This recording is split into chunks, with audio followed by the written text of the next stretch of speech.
President. Hi, how are you? So we're heading down to Florida.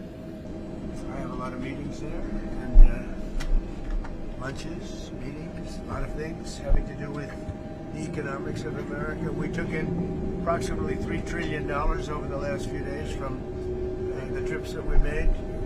They were unbelievable. The deal with China is going to be wonderful. I think it's going to be long-lasting. I got really along with President Xi very well, as you saw. You were there. Many of you were there.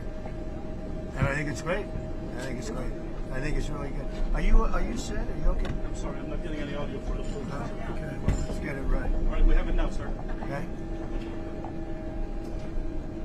So the trip was fantastic. We took in over $3 trillion, really in profit, if you want to define it that way. You see the farmers are very happy. I think it's 25 million tons, but it's numbers that they've never seen before in terms of the soybeans, in terms of other things.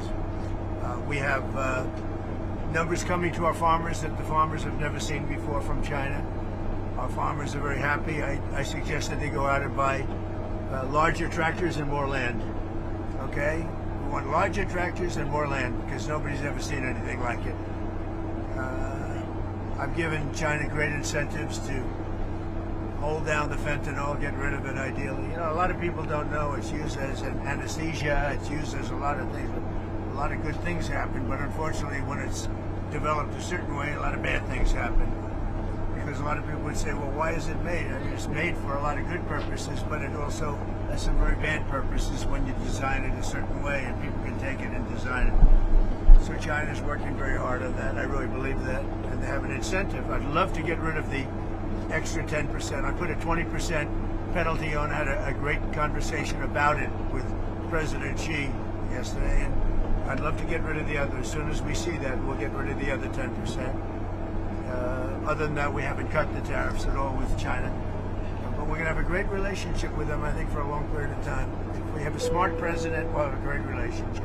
If we don't have a smart president, which is also a very strong possibility, then we won't have a great relationship. But China is, the meeting with China was incredible. The meeting with Japan, incredible.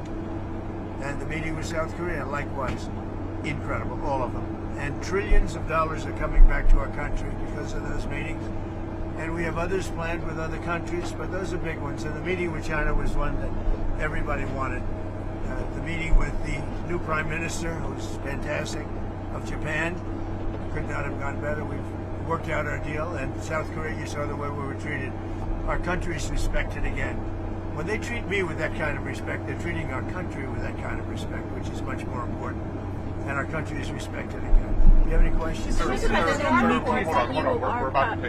reports that you are considering strikes within Venezuela. Is that true? No. That you made a decision on that? No, it's not true. Mr. President, on the nuclear strikes, the nuclear tests that you were talking about, are you talking about literally resuming underground nuclear detonation tests? You'll find out very soon, but we're going to do some testing, yeah. Other countries do it. If they're going to do it, we're going to do it. Okay, you can't clarify whether you'll resume. I'm not going to say yet. I mean, I know exactly what we're doing, where we're doing it, but other countries are doing it, and if other countries do it, we do it. Do you have more details on the FBI thwarting that that terrorist attack in Michigan that was set to happen over the weekend, Halloween weekend? The FBI. We're catching people before they ever start. Yeah. Mr. President, your response to Viktor Orban saying he'll ask for an exemption from U.S. sanctions on Russian oil? He has asked for an exemption. We haven't granted one, but he has asked. Victor, he's a friend of mine. He's asked for an exemption. What else? Mr. President, on Venezuela. Yeah, please. What did you talk about with Prime Minister Carney? Are you, like Canada, going to resume negotiations? No, but I have a very good relationship. I like him a lot.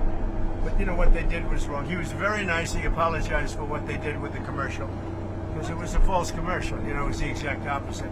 Ronald Reagan loved tariffs, and they tried to make it look the other way. And he did apologize, and I appreciated it. We had a great dinner, you know, with other countries, as you know. And I think we have a very good relationship personally. I think that what they did was wrong, but he apologized. On the SNAP benefits set to expire tomorrow, folks are talking about putting out about canned goods and non-perishables for trick-or-treaters. Is there a possibility, like you did with the military moving around funds, is there a possibility to do that? Well, for there millions always of is, but Americans? all the Democrats have to do is say, let's go. I mean, they don't have to do anything. They don't have to agree. All they have to do is say, the government is open. And we only need 5 Democrats. But they've become a radical left party. They really have, they've become a very radical left party. And they've lost their minds. They've lost their minds. All they have to do is say, the government is open, and that's the end of it. And, largely, when you talk about SNAP, you're talking about largely Democrats. But I'm president. I want to help everybody. I want to help Democrats and Republicans. But when you're talking about SNAP, if you look, it's largely Democrats. They're hurting their own people. Thank you very much, everybody. Thank you, Mr. President.